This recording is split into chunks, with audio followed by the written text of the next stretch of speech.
Cinderella, a tiny new friend. It had been a week since Cinderella's stepmother had forced her to move out of her bedroom and into the attic of the old house.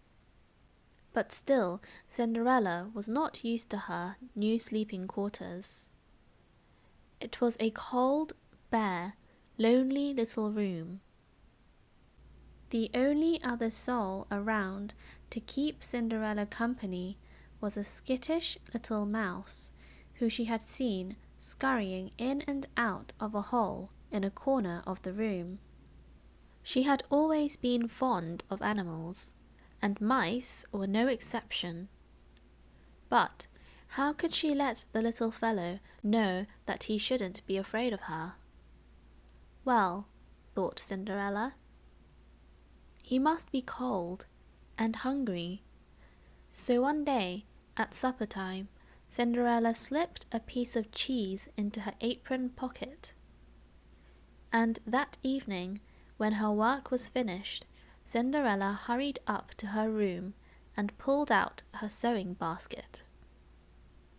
She used some scraps of fabric to make a mouse-sized suit of clothing, a red shirt and cap, a tiny orange coat, and 2 brown slippers. "A tiny outfit for my tiny friend," she said. Cinderella carried the clothes over to the mouse hole and knelt before it. She pulled the cheese out of her pocket and placed it, with the clothes, in the palm of her hand. Then she laid her open hand just in front of the mouse hole. "Hello in there," she called. A mouse cautiously poked his head out of the hole and sniffed the air. Seeing the cheese, he inched out of the hole and over to Cinderella's hand. He paused and looked up at her questioningly. "Go ahead," she said kindly. "They're a gift just for you." Seeming to understand, but still skittish, the mouse scampered onto her palm, picked up the cheese and the clothes, and hurried back into the mouse hole.